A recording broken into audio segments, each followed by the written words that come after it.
மனசு இப்போ தந்தி அடிக்க கட்டான ஆம்பளை அள்ளி அணைக்க செட்டாளே பொம்பளை ஒன்னு நினைக்க பட்டாள வீரன தொட்டு மடக்க கட்டான மாதுள மொட்டு வெடிக்க சேர்ந்திருக்கத்தானே சின்ன பொண்ணு ஆணும் காத்திருக்கேன் கண்மணியே காரணத்தோட ரெண்டுல நீ ஒன்ன தொடுமா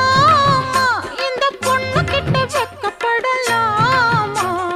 ஜல்லிக்கட்டு காலரடிதாமா நீ தும்ப விட்டு வாழ தொடலாமா பாய் மேல பூ போட்டு படிப்போமா புது பாட்டு ஆமா